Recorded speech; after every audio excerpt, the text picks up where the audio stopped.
अभ्यास बल में बहुत बड़ी ताकत है। जब उड़िया बाबा ने सुना कि एक महात्मा 10 ग्राम संख्या जहर रोज खाते हैं, उनका इसमें तो 10 आदमी मर जाए, ऐसा हो ही नहीं सकता। उनका पता बताइए। उड़िया बाबा वहां गए, महात्मा से कहा आप 10 ग्राम संख्या जहर रोज खाते हैं? उनका हाँ। बोले मैं देखना चाहता हूँ, क्योंकि विश्वास नहीं होता 10 ग्राम में तो 10 लोग मर जाएंगे। उन्होंने डाला सिलबट्टा में 10 ग्राम तौल करके जहर, उसे पीस करके पूरा धोकर खप्पर में डाला और बस पी गए। बोले 10 ग्राम कैसे? तो बोले अभ्यास से हम विष को पचा सकते हैं। मन को वश में नहीं किया जा सकता। कुछ दुष्कर नहीं है, तुम अभ्यास में आओ। अभ्यास में तुम जितना आगे बढ़ोगे उतने उच्च अवस्था को प्राप्त हो जाओगे। ऐसे ऐसे महान भोगों को भोगने वाले भी आखिरकार हार गए। जब चौधरी जी ने देखा मछली की क्रीड़ा और काम जागृत हुआ, 50 ब्याह मानधाता की पुत्रियों से किए। मानधाता ने विचार किया कि ये ऋषि क्या सुख दे पाएंगे हमारी राजकुमारियों को। तब कहा कल आना और यमुना किनारे देखना आकर के, तुम्हारा स्वागत करने के लिए कुछ हमारे जन भी होंगे। सोचा पता नहीं उसकी झोपड़ी बनाई हो। आकर के ऐसे नगर की रचना की संकल्प से कि देवराजेंद्र के पास अमरावती में भी ना वो महल था, ना वो शोभा थी, न वो संपत्ति थी। तब के द्वारा ऐसा नगर रच दिया। स्वागत हुआ महाराज मानधाता का। आश्चर्यचकित थे कि मैं सम्राट हूँ, मेरे पास तो ऐसा कुछ नहीं जो एक इस योगी के पास 50 राजकुमारियों से गृहस्थ धर्म का बड़ा भाई। फिर एक दिन एकांत में बैठे, हाय हाय मुझे मैं कहाँ था, कहाँ आ गया, अपने तप का क्या प्रयोग कर डाला। तब वो एक श्लोक गायन किए थे, संगम त्यजेत मिथुन व्रतिनाम मुमुक्षु सर्वात्मना न विसजेत बहिरिंद्रियाणि। इंद्रियों को इतना दुलार मत करो, नहीं तो नष्ट कर देंगे।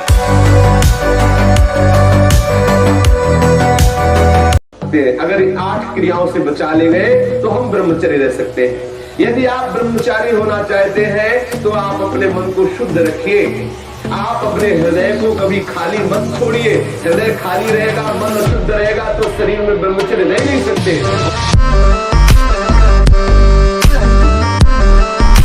मन लगे न लगे, राधा राधा कह रहे, राम राम कह रहे, कृष्ण कृष्ण कह रहे, शिव शिव कह रहे, परम आनंद मिलेगा। आप इसकी चिंता न करें। ब्रह्मचर्य नाम जप, ये 2 परमार्थ की नींव समझ लो। गृहस्थी में हो तो भी संतान उत्पत्ति के लिए शास्त्र आदेश करता है, वो शेष समय ब्रह्मचर्य रहो तो आपकी स्मृति, आपका बल, आपकी चेतना जागृत रहेगी। बड़े से बड़ा दुख सहने की सामर्थ्य आती है ब्रह्मचारी। आप पद्मासन में बैठ गए तो पूरी वायु छोड़ दीजिए, रोक लीजिए। अब एकदम प्राणवायु खींचेगी तो एकदम खींच लीजिए, फिर छोड़ दीजिए, फिर रोक लीजिए। उस समय नाम जप कीजिए, मंत्र जप कीजिए। ब्रह्मचारी बनना है तो ब्रह्मचर्य पचाने के लिए भी तो चाहिए ना। अगर तुम्हें व्यायाम ही करना है, तुम जवान हो और 3-4 खंड की सीढ़ी तो नीचे आओ, नीचे से ऊपर 11 बार उतरो, दौड़ो, अभी व्यायाम हो जाएगा। नीचे सीढ़ी से शुरू करो और ऊपर तक जाओ, फिर नीचे आओ, फिर ऊपर 11 बार करो, देखो पसीना आ जाएगा। दौड़ो। अब आधा घंटा पद्मासन, 30 मिनट कोई बहुत नहीं। बहुत ध्यान से सुनो ना। अपने इंद्रिय मन को किसी भी उत्सव का निमित्त बनाकर, किसी आनंद में प्रफुल्लित होकर कभी किसी विषय को स्वीकार न कर। हर भोग माया का ऐसा दलदल है, जो इसमें एक बार चखने के लिए कूदा वो धंसता चला गया। जब कोई भगवान के मार्ग में चलता है तो ये 3 खाइयां होती जहाँ उसको माया गिराती है। पहली खाई है कंचन, वित्त तृष्णा, रुपया पैसा का संग्रह। फिर इसके बाद है कामिनी। कामिनी का तात्पर्य हर इंद्रिय संयोग से है और विशेषतर जनेंद्रिय के संयोग। फिर तीसरा है कीर्ति। इनमें ऐसे सुखों का आकर्षण ब्रह्मा जी ने रखा है कि ऐसा लगता है तो भगवान तो मिल ही जाएंगे। देख लेते हैं, ये घाटियां वही नहीं पार कर पाता जो भगवत प्राप्त महापुरुषों का आश्रय मिले। फिर प्रार्थना करता हूँ सब उपासक उपासिकाओं से, यदि आप आज्ञा पर ध्यान नहीं देते तो माया तुम पर ध्यान रख देगी। और उसके ध्यान रखने का मतलब है बैठे बैठे जलोगे जैसे अंगार पर जला जाता है। ये जो दुर्वासना के नाश की कृपा है, ये आपकी दिनचर्या है, ये सैकड़ों दुर्वासनाओं को भस्म कर देगी। इसको खिलवाड़ न समझो। प्रभु का प्रिय, गुरु का प्रिय वही होता है जो दिनचर्या में मिनट भर विलंब नहीं करता। बड़े बड़े सिद्ध महापुरुष इसी से हुए, दिनचर्या से। 12 वर्ष एक दिनचर्या कर लीजिए, आप देखिए आपका क्या स्वभाव बनता है। मंत्र की चूक नहीं, बहुत जल्दी लाभ प्राप्त होता है, पर इसके लिए पूर्ण ब्रह्मचर्य की आवश्यकता है। जरा भी चूक नहीं, जैसा कह रहे वैसा प्राण सूक्ष्म होने लगेंगे, मन एकाग्र होने लगेगा, शरीर शांत होने लगेगा, चंचलता रहित। पर एक बार पसीना पसीना, एक बार भीषण कष्ट प्रतिदिन, जब तक शून्यावस्था नहीं आती शरीर की, तब तक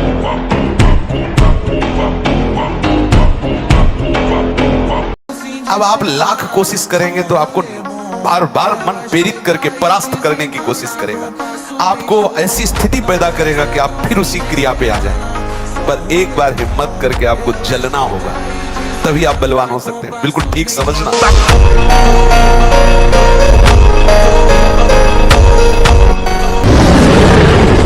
इसीलिए कहते हैं कि बच्चों को समझाइए कि जब तक पाणी ग्रहण ना हो तब तक ब्रह्मचर्य पर ध्यान दें, तो उनकी योग्यता रहेगी संतानोत्पत्ति की। गृहस्थ में वो संयम से बर्ताव करते हुए अच्छे गृहस्थ बनेंगे।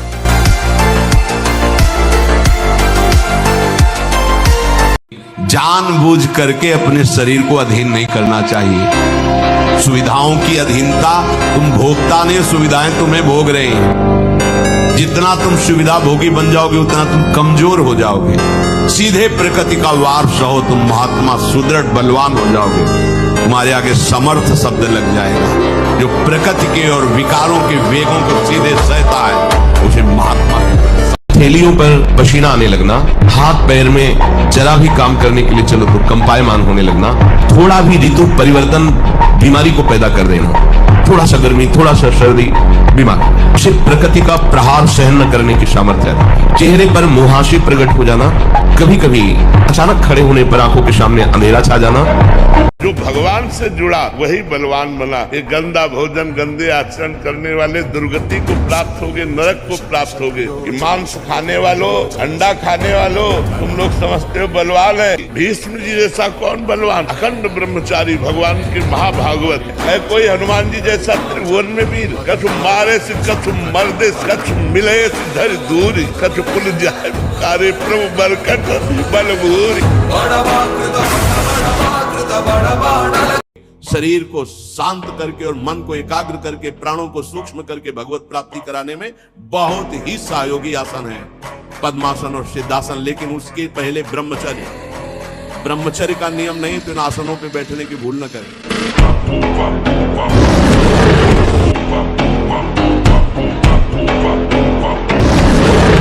भगवान ही मेरा उद्धार करेंगे। और कृष्ण कृष्ण कृष्ण कृष्ण, राधा राधा राधा, और पाप कर रहा है, वर्तमान में पाप कर रहा है, तो भी उसकी दुर्गति नहीं होगी। भगवान कह रहे उसे साधु मानो, मैं उसको साधु बनाऊंगा। करो सब। बैठने पर नासाग्र दृष्टि रखनी चाहिए, चलने पर एक धनुष केवल। इतने में हमें पता है कि गाड़ी आ रही कि नहीं आ रही है, कौन आ रहा है कौन जा रहा है, बस इतना। ऐसे नहीं देखना चाहिए। और अगर अपना कल्याण चाहता है तो चौथी के चंद्रमा को जैसे नहीं देखा जाता, ऐसे किसी स्त्री के मुख की तरफ ना देखे। वो स्वामी तुलसीदास जी कह रहे हैं, ये भ्रष्ट होने में देर नहीं लगेगा। बेटा, जब बंदर सर्प को पकड़ लेता है, ऐसे वो फन पकड़ता है, पेड़ में ऐसे रगड़ता है, फिर कान में लगाता है। अगर वो सूंघ हुआ जरा सा, फिर रगड़ता है। बोले उसके मरने पर भी 100 बार रगड़ता है। मन को जिसने मार लिया वही महात्मा, मन को जिसने चेला बना लिया वही जगत गुरु, मन को जिसने परमात्मा स्वरूप कर लिया वही जीवन मुक्त महापुरुष हो गया। सारा खेल इस मन के ऊपर।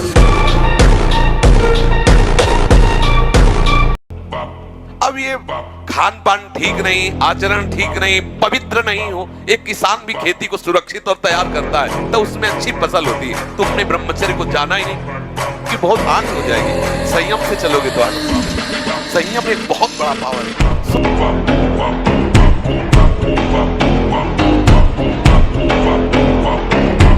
यदि आप ब्रह्मचारी नहीं हैं तो आप अध्यात्म विद्या को धारण नहीं कर सकते। ये वो विद्या नहीं है कि केवल बौद्धिक विद्या हो, कि बुद्धि के द्वारा आप रट लो, बुद्धि के द्वारा आप उसको समझ लो। ऐसी विद्या नहीं है। इसमें आपके एक एक आचरण, एक एक इंद्रिय जब शास्त्र सम्मत चलेगी तब आप अध्यात्म विद्या को जान पाएंगे। अध्यात्म विद्या को जान गए तो ये स्वाभाविक सब आपके अधीन हो जाएंगे। तुम भगवान के अंश हो, तुम प्रकृति के भोग से कभी सुखी नहीं हो सकते। अधर्म युक्त विषय जहर से भी ज्यादा भयावह। जहर तो एक शरीर नष्ट करेगा, विषय करोड़ों जन्म तक वो संस्कार तुम्हें नष्ट करता रहेगा। जब तुम अंदर से विषयों का चिंतन करते हो तो तुम्हारा मन विषयमय हो जाता है, इसीलिए तुम्हें विषय में सुख लग रहा है, अन्यथा नहीं। उदाहरण दिया कि जैसे एक कुत्ता सूखी हड्डी को उठा के भागता है एकांत में, और जब उसे चबाने की कोशिश करता है उसी के गल्फरों से उसमें रक्त दिखाई देता है, उसको आनंद का अनुभव होता है कि इससे बड़ा सुख मिल रहा। ठीक ऐसे आप अपनी जीवनी शक्ति का नाश करते हैं और आपने विषय चिंतन अंदर से किया है, इसके कारण आपको माया जनित भोगों में सुख मिल रहा, अन्यथा है ही नहीं। जब सच्चिदानंद भगवान श्री कृष्ण कह रहे हैं दुखालयम अशाश्वतम, तो तुम्हें कैसे सुख का अनुभव? तुम्हारी बुद्धि विपरीत हो गई। अपना कल्याण करो पहले तो जग का कल्याण स्वयं होगा। ये मार्ग पैरों से नहीं चला जाता, मन से चला जाता। ये दो ग्राह बड़े बड़े मुंह फैलाए सबको पकड़ चुके हैं, एक अहंकार और एक ममता। ये बड़े भारी भव समुद्र के मगरमच्छ है, तुम्हारे से सारे झूठे कार्य करवाएंगे। तुम जब इन दो ग्राह के मुख में फंसे रहोगे तो जान ही नहीं पाओगे सत्य किसे कहते हैं। तो इस अहंकार ममता रूपी ग्राह से अपने को छुटाने का शीघ्र उपाय करो। इस संसार समुद्र से ये पार नहीं होने देंगे, तुम्हें लील जाएंगे। मान लो आप रात्रि में 11, साढ़े 11 बजे या 12 बजे सोते तो 5 घंटे, अगर आप दिन में नहीं सोते तो 6 बजे तक उठे, सूर्य उदय हो रहा हो, आप सो रहे हैं, चाहे गृहस्थ हो चाहे विरक्त हो, आप बिल्कुल नष्ट हो जाएंगे, आपकी आयु नष्ट होगी, आपकी बुद्धि भ्रष्ट होगी, आप ब्रह्मचर्य रह नहीं सकते।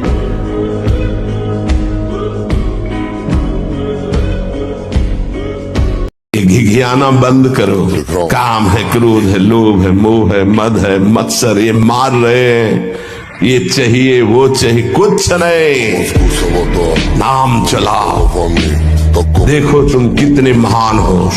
जागृत हो जाएगी तुम्हारी शक्ति जिसे तुम खो चुके हो भोगों में। जो एक उत्साह रखते हैं कि हमें भी जीवन में अपने जीवन में परिवर्तन लाना है, तो महाराज जी नए साल पे वो क्या ऐसा नियम लें? हम सबसे प्रार्थना करते हैं इस नए वर्ष के आगमन पर आप संकल्प ले कि आप कोई पापाचरण, जैसे कोई शराब पीता हो, संकल्प ले कि मैं इस नवीन वर्ष से प्रारंभ होते ही शराब छोड़ दूं। लेकिन लोग इन्हीं बातों की पार्टी बनाते, मदिरा पीना, मांस खाना, बेविचार करना, बोले new year, happy new year. ये हैप्पी वाले काम कर रहे हो, ये नरक वाले काम कर रहे हो, ये दुख वाले काम कर रहे हो, तुम्हारा पतन हो जाएगा इससे। मनुष्य जीवन मिला, आप कोई राक्षस थोड़ी हो। बिना सत्संग के आप इस युक्ति को नहीं जान पाए। मन से हमारी इतनी घनी दोस्ती हो गई है कि मन ने जो चाहा वो मेरी चाह है। मन चाहता क्या है? 5 ज्ञानेंद्रियों के द्वारा भोगे जाने वाले समस्त विषय। मन को यदि सुधारना है तो इससे दोस्ती हटानी पड़ेगी। आप इंद्रियां नहीं, आप मन नहीं है, आप पूर्ण काम है, पर आपका ये मन आपको अधीन करके भोगों में सुख है ऐसा भ्रम करा। तो आप तीनों पर दृष्टि डालें।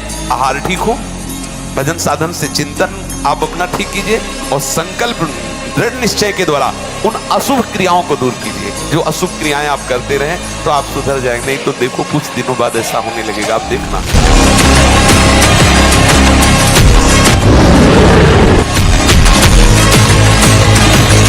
जब इस लोक के किसी भी भोग का आकर्षण उपासक के अंदर नहीं रहता, तब दैवी आकर्षण उपस्थित होता है। पूज्य पादुड़िया बाबा के पास ऐसी देव सुंदरियां स्वर्ण की थालों में विभिन्न प्रकार के खाद्य पदार्थ लेकर, और बाबा मुझे स्वीकार करो, भोग स्वीकार करो, भाग पड़े बाबा।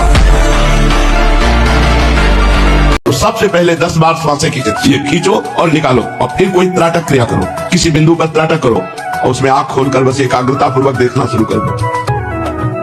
आंसू निकल सकते हैं, आंखों में जलन हो सकती है, मस्तक में थोड़ा दर्द सा लग सकता है, फिर खोलो। तो ये जितने मिनट कर सको, 8 बार 10 बार आप देखो, आपका मन शांत होने लगेगा।